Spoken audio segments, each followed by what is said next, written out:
Yo, what is going on YouTube? Welcome back to episode 76 of the Casual Weebs podcast. Of course, more anime, more amazing mangas. Again, we say it every week.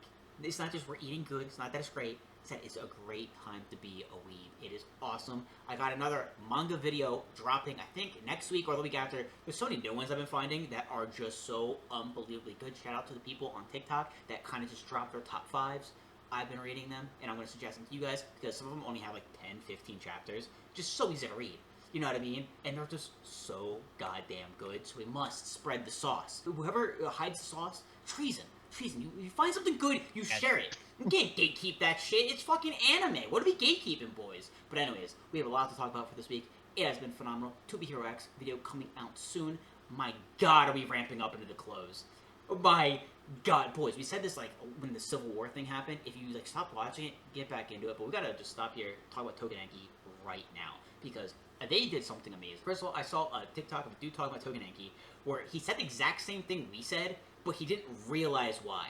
He was kind of like, yeah, it kind of reminds me of like the old school shonen. He's like, but it's just so stupid. He's like, it's so dumb, but like, I can't help but watch it. He's like, look at how big their boobs are, look how like exaggerated a lot of things are, but it's kind of like funny. I'm like, yeah, like that's the point. It kind of makes fun of itself, you know what I mean? By like over exaggerating a lot of things, and it kind of like is like a joke, kind of like again doesn't take itself serious. With this episode, they've really fucking shocked this year. I forget his name. I'm terrible with names. You guys, we know this. The white-haired dude, that trope of like a character, it's hard to like. People still hate Zenitsu. You know, the fucking whiny, crybaby, oh my god, I don't want to fight type of character. It, like, fucking pisses people off. It's really hard to like. Even with Zenitsu's character development, people still don't like him.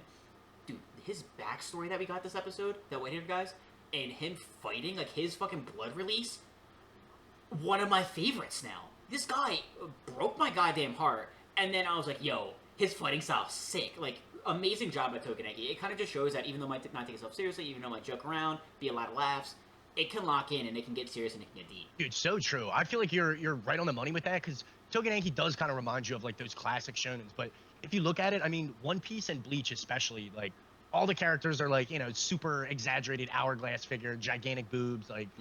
But again, it's not like a fan service thing. It's if that makes comical, sense. yeah.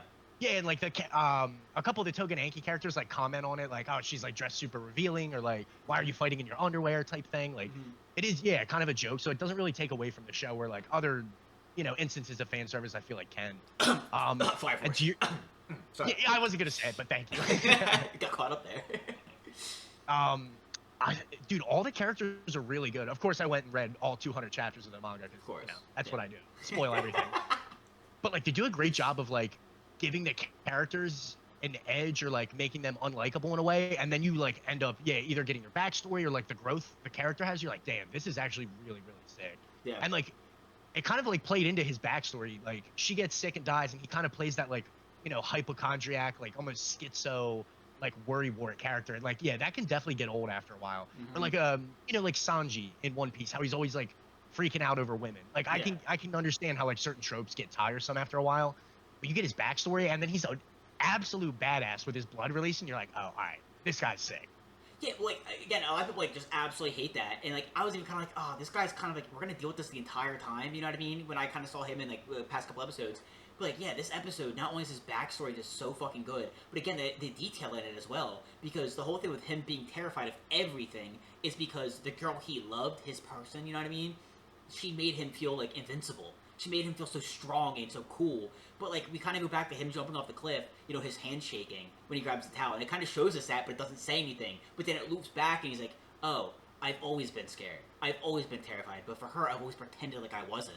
And the fact that he kind of opens up his blood release, and it's her, and then she kind of goes and, like, holds him, and he's like, I feel safe with you around. And, like, all of a sudden, his fear is, like, dissipating. His anxiousness is dissipating.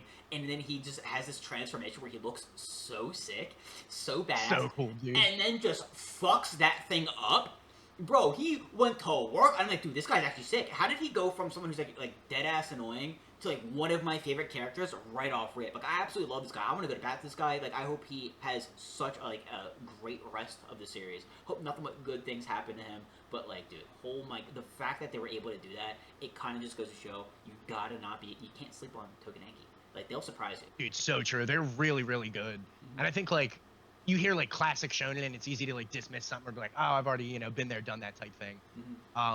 But even like I can't remember either of their names. The blonde-haired girl who's fighting in her underwear Yeah. and the white-haired character who was the star of the show this episode, like, you know, they like bring out her blood release and say she's like super devoted. Like she plays into that super hard, but like it's funny and it basically lasts the whole show with those two characters, which is kind of funny considering his backstory and how he lost, you know, like the love of his life. Mhm. But yeah, like all the characters are really sick. I cannot wait for this upcoming fight with Subakiri and Shiki. I think that'll really be sick. Obviously, I know it's going to be sick because I just spoiled the whole show for myself. But also, the teacher, definitely the GOAT. Like, I feel like they did a really funny thing and like kind of hyping him up. You know, the great Mudano. Like, he's basically like the Gojo of his verse, you could put it. Yeah. And then like the very first fight he's in, he gets blown up by a bomb and like gets folded. To be fair, I mean, he blocked that to save people. You know what I mean? It's not like he just kind of got, like, outskilled, you know, or outclassed. You know, it was the whole, oh, you have to protect people, you're the hero, I'm gonna use that against you type of thing. Yeah, and then he's like knocked out, and I'm like, God damn, they really set my man up bad here. And that's like the #1 trope with the Momos, which I think makes them great villains. They do terribly dubious stuff to like a ton of innocent people and the Onis and stuff, so it makes them very easy to root against. Mhm. And then like as the show, you know, will progress, we get 24 episodes this season, so like we'll definitely get into a little deeper into it. Like some of the themes and like motifs, I think, between the villains and like the mindsets of the Oni, really, really good. It's like very gripping, I think. That's something I'm really excited for, because we kind of brought it up before. Like, some animes kind of just follow a certain kind of, like, I don't know, like, pattern, right? So some will actually drop 24, but then every time they drop seasons, it'll be 24, like Shangri-La Frontier. Hopefully, fingers crossed, like Frieren, you know, they dropped 24 in the first season, let's do it again in the second, because that show is fucking incredible. But, like, it is one of those things you said, like, yo, they have 200 chapters out, you know what I mean? We're getting 24 episodes here. It's gonna be awesome. We're gonna get a ton. You know what I mean? Some awesome fights, backstories, plot, twists, everything. It'll be awesome if they drop another season soon and it has 24 again, just because they have so much material to kind of go through. So let's hope for that. But yeah, right at the end there, it's not just, you know, amazing backstory, you know, badass fight. It kind of just sets up like, all right, yeah, we're just gonna throw down the gauntlet. Like we're not gonna play around with it anymore. Like it's about to go down. And I cannot wait for Bro to absolutely fucking lose his control and just snap, and we get some badass scene like we did in the very first episode where he goes fucking ballistic. Dude, it's gonna be really sick. Shiki is definitely my favorite character. Mm-hmm. I mean, you know, it's kind of like the MC syndrome, but yeah, he's super cool.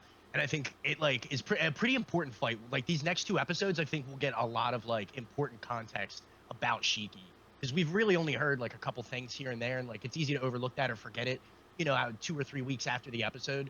But there'll definitely be a very big episode as far as like context and lore, but also, yeah, a super sick fight. That's also what's kind of funny though, is because they did this whole thing, you know, sending people out to look for Shiki, and that's all they cared about. And Shiki just kind of strolls in and was like, "Hey, what the fuck's up?" And he's like, "Who are you?" And he's like, "I'm the guy you're looking for, dumbass. Like, let's go. Like, let's just throw down." Like, he just came to them. I thought that was like so funny. They went through all this work to find Shiki. Shiki found them. Like, it was like, all right. Yeah, dude just waltzes in and he's literally like, "Yeah, I'm gonna beat the shit out of you right here, right now."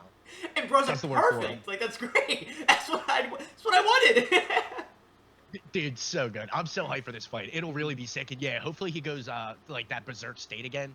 Some of his moves in his arsenal are way different, and that'll really be sick. DanDaDan, we got that badass Ken versus the Evil Eye. Like, let's go. First of all, do we get into the episode, or do we get into that they're getting sued again? Like, what do we get into first? Dude, that is crazy. Nah, definitely the lawsuit thing, because I found that like really frustrating and ridiculous. Yeah. Contrary to like the previous issue with the band and like, you know, copywriting music and stuff and like, or plagiarism, whatever you want to call it. Like, all right, that's a little more like nuanced and there's money involved and stuff. So I do get that. Yeah, well, if you guys did not know, Ken Takakura, a real dude. Apparently, you're not allowed to use a real person's name in an anime. Even though it's been done so many fucking times, they're suing for taking his likeness, pretty much. Taking his name and using it. Which is crazy, because we even brought up, we didn't know who the fuck the guy was until DanDaDan. I guess popularity probably shot up. He was born in 1931 and died in 2014. Well before DanDaDan was even a thing. And like he was like a super famous like Japanese actor, I guess. Oh, so yeah, Japanese people know him, but like worldwide, no one knows who he is. Probably. Yeah, and my one Japanese friend was like, "Oh, I thought that was so cool. Like they named him after Ken Takakura because like." Yeah. You know, everybody my parents' age is like, oh, yeah, you know who that is. Like, he's famous. But, like, for me, like, that whole lawsuit is crazy because, like, and I said this to you, maybe this is just music, but after a while, isn't using somebody's, like, image or likeness, like, just legal after so many years? Yeah, I think but, like, so. Is his family just, like, just now finding out about DanDaDan and looking to cash in? Like, And I'm pretty sure there's like a million Gojos out there. There's like a million Chihiros. Like, can you really do that in just a name? Honestly, I think at some point there will be kind of like an end to DanDaDan because season 1 was under a ton of controversy. There was like 19 different Twitter battles. Season 2 has lawsuit after lawsuit after lawsuit. I love DanDaDan. I think it's sick. I think it's a very enjoyable anime. But at what point is the camel's back gonna break? Because it's kind of insane the amount of like negativity that kind of gets like thrown at it then at this point. Because like it's a lot, and you gotta look at it like studios trying to make money and constantly getting hit with all this bullshit. It's like, do we end up seeing DanDaDan kind of like, you know, just stop because of it? Or do they just be like, fuck it, we're just gonna post it. There's a ton of people that love it still. It's worth. I think it's too popular. Like the manga still has a lot of content left. Like I feel like it's kind of like as big as it's ever been. That's the thing. The manga's been out for how long? You know what I mean? It's not like this is a new thing. True. It's not like this is just the second season. How do you not know? Like the manga's been out for how many years? So it's kind of crazy that this is just being brought up. Yeah, and it makes it feel like a little less genuine. Like maybe if this was an issue that all the manga people, you know, the manga readers had years ago, like, all right, maybe it's a little more relatable. But yeah, very frustrating because I love DanDaDan. I think it's awesome. This was probably my favorite episode this season. This was phenomenal. And like, it's a shame like some of that, you know, like awesomeness gets detracted by, you know, stupid lawsuits and stuff like that. And not all of them were stupid, to be fair, but you're definitely right. Like the overhead for studios is incredibly low. Like they're not making a ton of money in the first place, getting super rich. So yeah, that definitely is adverse to say the least. Yeah, so it sucks. Hopefully DanDaDan can stay out of trouble. You know, we don't have these problems anymore. Honestly, at this point, it's like low-key publicity. But this episode was phenomenal because Ken versus the Evil Eye was such an outstanding fucking fight. Like, incredible. And then they followed up with some of like the funniest fucking moments. I was sitting like at the edge of my bed like, oh my god, this is incredible. And then I'm just crying laughing because, I mean, what are you talking about? They're using his underwear as a fucking truce. Like, what do you mean that his fucking dirty-ass tighty whities are going to signify this truce? And he's like, alright, I'm not going to commit genocide. Here's my fucking underpants to prove it. It's like, brother, like, put your fucking underwear back on. And Ken's like, yeah, facts, bet. I'm going to go frame this in my room. Dude, I thought that was the funniest part. Ken doesn't even bat an eye, and everyone's like, you know, Seiko's like, yeah, nice weenie. Like, yeah, oh yeah, sick. Like, he's naked. Everybody's freaked the fuck out, and Ken's just like, yeah, every Tuesday after school. Sweaty-ass draws. After we just fought. It's like absolutely honors the truth, which I thought was hysterical. Bro, it's also really funny because like Ken was done at that point. Like Evil Eye wins, no? You know what I mean? He gets back up. Ken went all out. Like he could kind of just finish him. I get that he like had fun. He wants to keep having fun. So he doesn't want to like end it.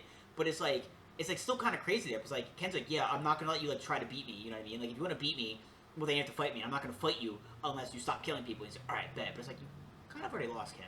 Like don't get me wrong. You got a lot stronger. You popped off. You got fucking aura, brother. Aura. Like, damn.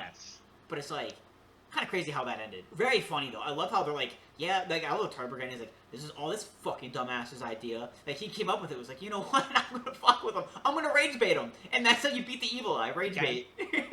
Literally, dude, that's like his explanation for it, which I actually thought was pretty intelligent because he's like, the Evil Eye is basically like an infant, like a newborn baby. Like, really hasn't been outside much, and obviously that's like a huge part of his backstory, you know, watching the kids play. But yeah, definitely really nice to see Ken like kind of level up and be like even better, because it's been a lot about the side characters, and like Ken doesn't really, I mean, I don't know if you could call him the main character, but like obviously one of. It's nice to see him like fighting really sick. And I thought something that was really cool, like they threw it back to the first fight, and some of the moves Ken, like the punches consecutively, like he hit him in the first fight, and then he did it again, but worse in the second fight. So I thought that was really cool too. And the scene where he's just like this black mass, and you like can see the face and the eyes. Oh my god, dude, so sick. So fucking awesome. Like the animation, like the art of it all was just literally perfect. It was so goddamn good. Like this is definitely the top fight of the year. I thought it was phenomenal. They teased it so well at the end of the last episode. But what I thought was really funny too is the fact that he sits there and just calls him like weak.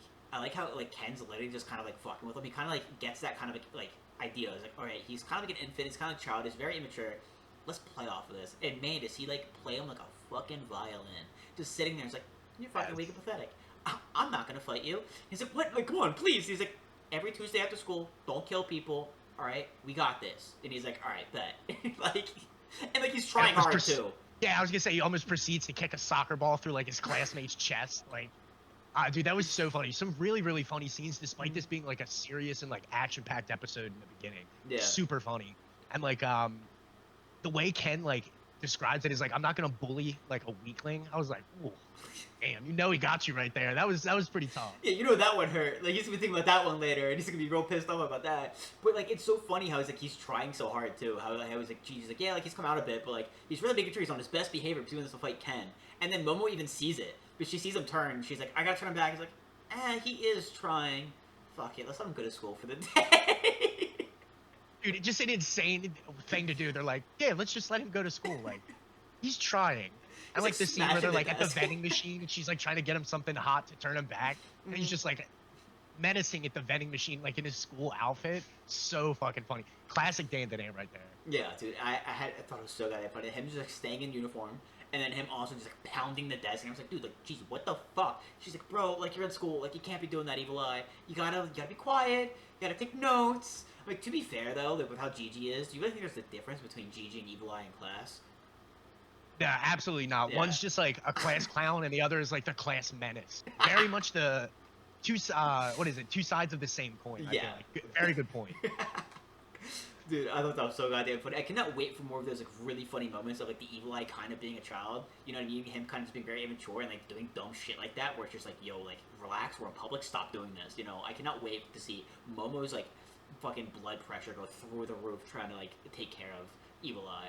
100%. You know there's going to be some good scenes coming up these next couple episodes, but again, you like hit that point where I really don't know where it's going to go next, and like it's tough to tell like how the next arc is going to shape up. And I think that's like it keeps DanDaDan fresh. You never really know what you're going to get or like what type of villain is going to come after them or they'll run into.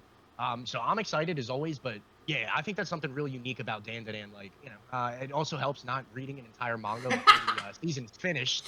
Yeah, I does do help. understand that. Yeah. But yeah, it'll be cool to see kind of what they come up with next because they haven't missed yet. They did end up like teasing it. Like it is that like zombie chick that was in the village who ended up escaping, stripped off her face, and it was like a mask, and she's like this robot thing. Oh yeah, that's right. She did appear back at the end. We kind of talked about that last episode. We were right about that, which is awesome. But we don't know where that's gonna go. Like, are they gonna go into like a whole species? Is it just her? Are they actually gonna fight? Because at this point too, it's DanDaDan. They could just fucking like just be like, hey yo, what's up? Let's be friends. And then that's the next episode. That shit happens before. You know what I mean? It's either gonna be like the most like grueling, badass like battle, you know, in the trenches with this person, or they're just gonna be like friends and be like, all right, you wanna come move in? You wanna come hang out? Which, by the way, it was cool that they all helped build them a new house. That was sick too. Yeah, nah, that was great. But yeah, you never really know because like we've had a bunch of side characters like the Kappa Man and like the Yeah. skeleton doll people like kind of go from villain to like friend. Mhm. And yeah, I don't know. You could end up fighting. I mean, even look at Evil Eye. We know it's like Gigi, and it's pretty easy to guess. But like a lot of times, like it seems like the villain is turning into like maybe a friend or an ally. Yeah, and like, well, to be fair, Evil Eye has come around, like not just Gigi, you know what I mean? Like he does like want to give them a chance, because like you can understand, like Gigi even said he just wants a friend. But the problem is he hates humans so much, that's all he wants to fucking kill.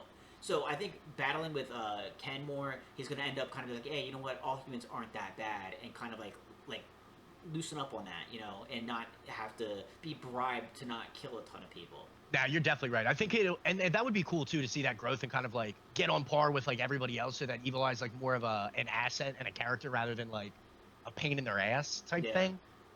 Even though it is hysterical, with all the school stuff. But yeah, I think Evil Eye will kind of like mature a little bit in a sense where they're like he's more a part of the group, him and Gigi. Honestly, I think so too. Normally, under normal circumstances, like yeah, but this is DanDaDan. It is very crazy, you know, chaotic, Yeah, true. childish. There's a chance that doesn't fucking happen at all. Stays a menace to the group the entire show. I can absolutely see that. You're right. But you know what has me completely hyped up though is that all of these seasons, even though they're fucking dominating right now, just so fun to watch, just so attention grabbing. They're just like, if you look at it, like gearing up for just the most insane close to these seasons that we are gonna have. Right, we're starting to get True. more of the backstories in Tougen Anki. We're about to have like a huge face-off. That's going to end, you know, this 12 episode stamp. It's usually when an anime drops 24 eps, it kind of does feel like 2 seasons in one. You know, around that 12 episode mark, there is kind of a big moment, something that kind of happens. You know, huge fight, big plot twist, something of the sort. So Tougen Anki is kind of gearing up for that with this fight coming up. With DanDaDan, we have the Evil Eye under control now. Probably going to help fight with them. A new enemy kind of coming in. You know, are they an enemy? Are they a friend? What's going to kind of happen? That's kind of gearing up and setting up for this last little couple episodes. And then, of course, we've got to talk about Gachiakuta. which is about to go on another So good. beautiful, brilliant arc. Because like I said, these 24 episode seasons, they do kind of have kind of like two kind of phases to them. It feels like, and Gachiakuta is definitely going to have that. Because we, again, I'm with you on this one. You're not alone on this one. I might have read ahead. I might have caught up. Like, might have been me this time. But like, I can say that we are kind of getting two kind of big arcs here, and we are like, literally, this episode was kind of like some of the funny moments. I think half of next episode is gonna be as well. That kind of leads up to this big arc that we're about to hit, and it's like, holy fuck. Yes, Gachiakuta is that anime. Rudo is that guy. And holy shit, are we in for a goddamn treat? Because I know some of the scenes coming up, and I'm so excited. But anyways, let's not, like, spoil anything. Let's not talk about the future. Let's talk about this episode. Finally, the scene where Rudo tries candy. And, of course, you have, like, the baby dude. God. What's his name again? Dear Santa and Bro Santa. Oh, yeah, it's Santa, Dear Santa. That's the thing that's, like, the common thing between them. Yeah, Dear Santa. I don't like him. And, like, you're like, oh, yeah, it's not really in the manga that much. He kind of is. There's, like, I'm not really a fan of him. But, yeah, Santa ended up appearing. He was like, hey, yo, Rudo, give me that fucking lollipop. And Rudo's like, all right. And then he just kind of took it with the attitude. And Rudo's like, yo, fuck this guy. Sassy. Yeah, Rudo's like, yo, fuck this guy. I just gave you some of my candy. Like, show some respect. And he, like, did not give a shit. I thought that was mad funny. And it was just such a good moment, but, like, dude, Gachiakuta, oh, it's so good. Rudo's finally a cleaner now, too, which is awesome. It was cool, like, meeting the boss, and his voice actor was really sick, too. Oh, yeah. But, like, Rudo finally gets initiated formally into the cleaners, and, we meet some other characters, like you just said, like the Santa brothers, and I still really don't know anything about the boss. Like, there's a huge air of mystery around him, which I think is sick. So definitely looking forward to that. But also, the scene with the candy, when he rolls out and is, like, this giant fat blob, and it scares the shit out of Zanka. It's just, he's like, oh, we have an intruder. I was dying, dude. So good. And it's just like Rudo, just like, hey, like, stop. Like, leave me alone. Give me more candy, bro. Like, bro's just a literal ball. It reminded me of, like, Willy Wonka in the Chocolate Factory when the one chick has, like, that, like, gum, and she, like, blows up into, like, a ball. Dude, it was so goddamn funny. But you know who the head boss reminds me of? Jiraiya. Except the perviness. Minus the perviness. He's a guy that's very, like, nonchalant. Like, doesn't get stressed out. Doesn't get, like, worked up. It's kind of like, he feels like he's like, go with the flow. But he's very calculated. Everything he does is like very pinpoint. He's very in the know. Like, he knows a lot. He knows pretty much everything. He kind of like knows kind of what Engine's kind of thinking. He kind of knows a lot about Rudo. Like, he kind of got there. He's like, yo, what's up, Rudo? He kind of knew like everything about him. He's like, yeah, you're good. You're part of this. You know what I mean? It's not like he's such a cool fucking character. Like, I love that about him. Like, he's just like, anytime he kind of pops up, it's always just like, yo, like, this guy's awesome. I fucking love him. I want to see him fight bad. So bad. Literally no combat for whatever. I forget how many chapters there are, but nothing yet. Like, he's still, like, super mysterious. But you're right. Every scene, he's, like, very calculated. You can tell he's well-informed. Yeah, like, we unfortunately just don't get that much of him, like, this season. But he is really sick, and he's definitely, like, the boss for a reason. Yeah. And we've kind of heard, like, both Engine and the girl with the glasses, Seimu. She's so they both cool as well, dude. All these characters have such amazing designs. Even Dear Santa, like he fucking like I don't like he bothers me a little bit, but like he's supposed to. You know what I mean? He's supposed to have that like very funny, sassy, gimmicky kind of character design where it's like he's so fucking weird, but like at the same time he kind of grows on you. You know what I mean? Where it's like, dude, Gachiakuta, I'll say it every episode. They do not miss with character designs. They're all so flawless. So good, dude. I actually just saw the author talking about it, and it's like. Like you go for these intricate designs and like cool stuff, and then like once they, start working with the anime team, I'm like, oh, I gotta start making this like way more simple because I'm killing people trying to like recreate some of these designs, which I thought was really funny. But yeah, like everybody just looks awesome, and like some of the characters that we're gonna meet that you already know, like definitely cool too. And we got a kind of like a snapshot at the very end of the Raiders boss, who I love that purple color scheme. I hope that's like super like accurate to like the color pages in the manga.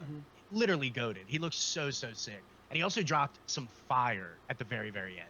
Bro, well the thing is they keep doing that because that's how they introduced Jabber too, where it's like if you guys haven't caught on yet, at the end of an episode if they have someone mysterious like that they kind of just show a little bit of, kind of drop a line or two, you're like, oh, you're about to meet one of the most badass fucking raiders ever. They did it with Jabber. He's fucking incredible. People loved him. He's like a fan favorite. This guy's a beast. Shit's about to go down. Like I'm saying, there's like two parts, like two kind of arcs we're kind of gonna get into.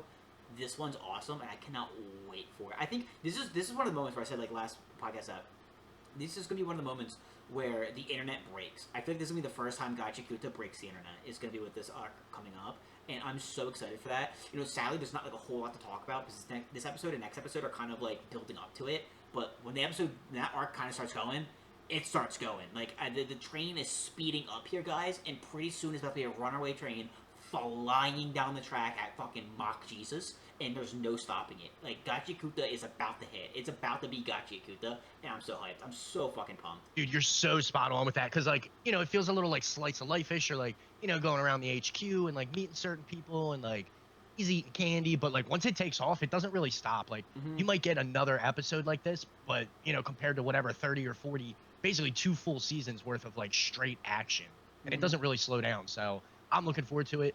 We got a huge, like, lore bomb at the very end of the episode. Yep. He know the boss knows Rudo, but he also brings up the Watchmen series, and I forget if it was Zanka or if it was Rio. You know, as they're kind of going through like his powers and figuring out like what he's able to do and what the like limitations and rules are per se. They kind of bring that up. They like foreshadow that a little bit with like the series. Is it a part of a bigger, you know, bigger picture, bigger series thing? And then we do get the name of it, the Watchmen series, at the end. But literally, that's it. Yeah, well, it's like sick. And to be fair, it kind of sucks, but it's not going to be in the season. It's going to be like a season 2 type of thing that kind of focuses more on that.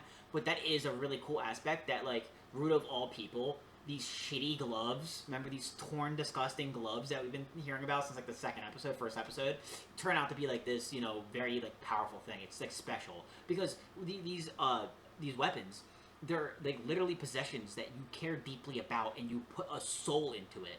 And that's what makes it be this insane thing. That's crazy that there's a series, that there's multiple series of, like, these kind of, like, what? It kind of makes you think, like, how did his like, dad, like, the person who was taking care of him in the beginning, how did he get his hands on it? Because that's, like, a relic, pretty much. If it's, like, a series, it has to be, like, passed down through however long. So, like, how did his dad get his hands on that? That's what I cannot wait to kind of know about, because I didn't get that far in the manga where I find that out. I don't know. So, hopefully it is something where we all can learn about. Dude, that's a really good point. Like, and not to mention, like, the other pieces of the Watchmen series, we all find them like underground, or what's the word I'm looking, like in the trash heap area. You know what I mean? Not on the sphere. Like, why would he have it all the way up there? Which I think is even more interesting than the gloves themselves. And, like, yeah, how the heck did Regto get them? His, like, adoptive father. Very, very interesting. Yeah. Dude, it's so insane. And that's the thing, too, that, like, might be deceptive of what you said about, like, oh, yeah, like, now it's gonna be, like, straight action. Like, not just fight scenes, like, don't get me wrong, there's some fucking nasty fight scenes coming up, but action where it's, like, just lore bombs, you know what I mean? Where it's like, wait, what the fuck? And, like, you're learning so much more about the series, about the ground, about the sphere, you know what I mean? Like, it's like, oh, like, this is going to get insane, this is awesome, and what's cool, like, I can't wait for this kind of stuff to get animated. In the manga, they'll just, like, take a chapter and focus on something else, like, you know, a little filler, but it'll be, like, the craziest fucking lore bomb ever, where it's just, like, where did that come from? Like, I just read the chapter Tamsy's Day Off, and I was like, oh, okay, cool. Like, that's the way to spend a day off. So, I'm not gonna say anything past that, but if you read the manga, you know. Like, are you fucking kidding me? But, like, that's what I'm saying. Gachiakuta, I cannot stress this enough, is going to be one of... I'll say this. I'll say it right now.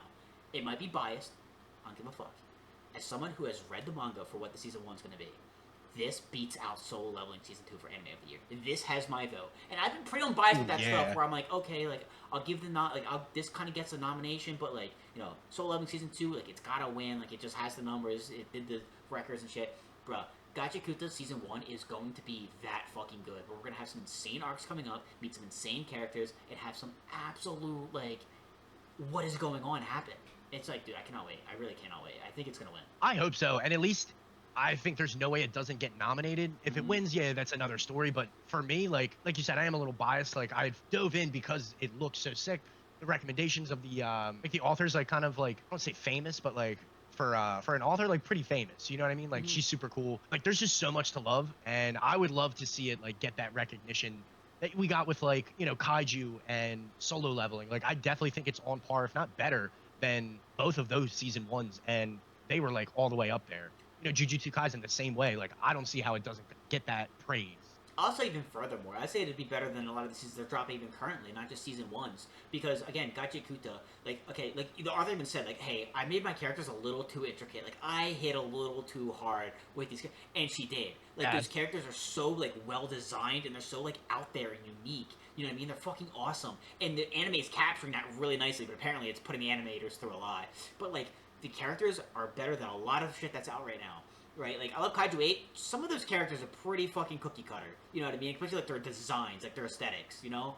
And they feel very side character-ish. Obviously not with like Ichikawa, like he's kind of like a main-ish character. But he still has some the of them, design of a basic character. Just give him black hair. Yeah, And there's random nothing. MC, yeah. Even Kafka is just like a really normal-looking, like Old big, dude. overweight, older dude. Yeah, like just totally trash Kafka. Wasn't even in this Kaiju 8 looks dope though. Phenomenal, yeah. But yeah, you're definitely right. Like I would give like a ton of credit to I think it's Bone Studio who's animating it. They're capturing that detail and like the aura or the swag, whatever you want to call it, of those characters extremely well. Both like our main cast and the villains. Yeah, and that's what I'm saying. Like Gachiakuta does characters like no one else does right now. The fight scenes are very good, and again, we're about to get a bunch more where it's like, holy shit, this is insane. So they compete when it comes to fight scenes as well. I mean, the pacing is really good. Again, I feel like we get a lot of good mix of, you know, action, lore, you know, fight scenes, the whole nine, in the story. That's something that a lot of these animes are missing, where they have great fight scenes and stuff like that, where it's like, you don't got the story that delivers. Gachiakuta's story is so intriguing. It draws you in and it gets you just sucked into it. And you're just like, dude, I need more, I need more, I need more. Because the fucking plot twists are insane. There's so much mystery. There's so many questions, but yet you get just enough answers to just stay on that hook and to keep staying on that hook and to keep thinking and be like, wait, what about this? And the conspiracies. And it's just like, bro, it does it so fucking well. And I think it's one of those like new gen animes that like kind of peaks. You know what I mean? It genuinely kind of is so well rounded where it's like, dude, this is a masterpiece so far. Yeah, that's why I kind of say it's got to win. It's got to win Anime of the Year. It's so fucking good. I think you made an extremely good point that like it keeps this air of mystery. Like I just said, we still, however many, 200 some chapters I think it is, or close to 200. Still haven't seen the boss fight and know nothing about him. Still know Engine's backstory. Like there's still so much mystery and questions that you have, even when we go past season 2, which I think is awesome. But they give you enough to keep you excited. Like you do get pieces of lore throughout each arc, but that's what makes it such a deep and complete story. You're getting bits and pieces as the cast goes along, and there's still a ton of stuff the cast doesn't know either. So like we're kind of like that in the sense the readers are, still kind of up in the air with like certain really major plot points, and that you just can't get away. And hopefully that spells like Anime of the Year. And the thing is, too, is they give us so much information as well, where, like, you never even think about it. You're not, like, frustrated, you know what I mean? It's not like, dude, like, just tell us about this already. You're just like, just keep giving me more. Like, I'm just here, I'm here with a nice empty belly. Just keep giving me food, bro. I'll keep eating. I'm not gonna question it. I'm not gonna look. I'm just gonna fucking devour it. Like, it is just so humbly good. So, that's the glazing for fucking Gachiakuta. I cannot wait for the next episode. I cannot wait for it every single week. It is so fucking good. Again, if you haven't read the manga, you should actually get into it. It's one of the ones I just jumped into. No dogs anymore, but we got roommates now. But anyways, boys, that's enough glazing on Gachiakuta. It's fucking incredible. Read the manga. My internet's like dying, so I think we gotta call it there. But again, it's such a good week of anime. Like, I hope we conveyed what we were trying to like say and think, properly. Whenever we record, I always like, I'm not sure about that. But then I edit and I'm like, alright, that's actually like fine. Like, this week has been amazing. Tougen Anki fucking killed it. Really showed another side of itself where it's like, hey, we're not just this non-serious joke of an anime. We actually can fucking have some amazing fight scenes, some really cool designs, and some depth in our backstories, which is awesome. You love to see that well-roundedness. DanDaDan pops off again with just another phenomenal fucking fight scene. I mean, dude, like, DanDaDan is hitting the fights. Just, boys, just stay out of court. Just stay out of court. And if you guys need me to help pay the legal fees by buying merch, I'm down. I got the Turbo Granny t-shirt, you know what I mean? Like, I'll get another one. There's plenty of designs I thought was cool. Just drop it, and I'll be there. It is what it is. You know what I mean? And then, of course, Gachiakuta, which just, let's be honest, should we just call it Anime of the Year? It's Gachiakuta Anime of the Year. I think we just checked that off. Like, no. It's got my vote. Yeah. Absolutely, bro. It's got my vote. 2 votes. That's enough. Right? That's enough? Yeah. We're on the Crunchyroll panel that decides, for sure. Hey, yo, how do you get on that panel? Yo, somebody knows. Let me know, all right? I'll be good. Look it up. Yeah. We'll be non-biased. It doesn't matter if we read the manga. We're good for it. We're trustworthy. Yeah. We're not biased at all. You'll never know our favorites. As I have like literal tattoos. I'm getting to that point. Right?